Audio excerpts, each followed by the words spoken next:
అయోధ్యలో రామమందిరం ప్రారంభోత్సవానికి చకచకా ఏర్పాట్లు జరుగుతున్న వేళ విరాళాల పేరుతో సైబర్ నేరగాళ్లు మోసాలకు పాల్పడుతున్నారు. సోషల్ మీడియాలో క్యూఆర్ కోడ్, ఫోన్ యూపీఐలతో మోసాలకు పాల్పడుతున్నారని విశ్వ హిందూ పరిషత్ హెచ్చరించింది. భక్తులు మోసపోకుండా చర్యలు తీసుకోవాలని కేంద్ర హోంశాఖకు, పోలీసు ఉన్నతాధికారులకు లేఖ రాసింది. అయోధ్యలో భవ్య రామమందిరం ప్రారంభోత్సవానికి ముస్తాబవుతోంది.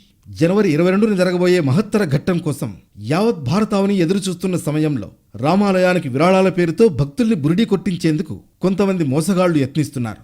సోషల్ మీడియా వేదికగా క్యూఆర్ కోడ్ను, ఫోన్ యూపీఐలను ఉంచి విరాళాలు సేకరిస్తున్న ముఠా వెలుగులోకొచ్చింది. ఇది గమనించిన విశ్వ హిందూ పరిషత్ భక్తుల్ని హెచ్చరించింది.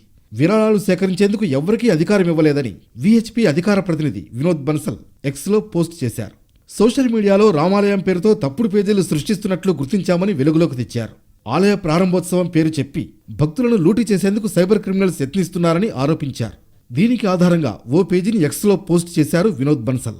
శ్రీరామ జన్మభూమి తీర్థక్షేత్ర అయోధ్య, ఉత్తరప్రదేశ్ పేరుతో నకిలీ పేజీని సృష్టించిన వైనాన్ని వెలుగులోకి తెచ్చారు.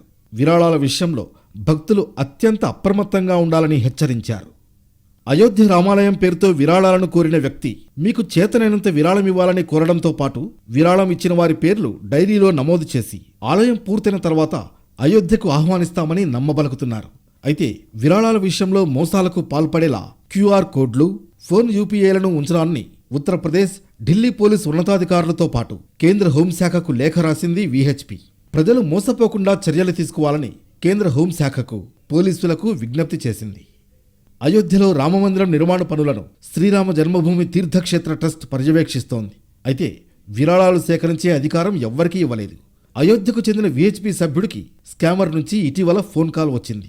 తోచినంత చందా ఇవ్వాలని కోరడంతో ఆయన అవాక్కయ్యారు. దీంతో అయోధ్య రామాలయానికి చందాలంటూ క్యూఆర్ కోడ్, ఫోన్ యూపీఐలతో చేస్తున్న మోసాలు వెలుగుచూశాయి.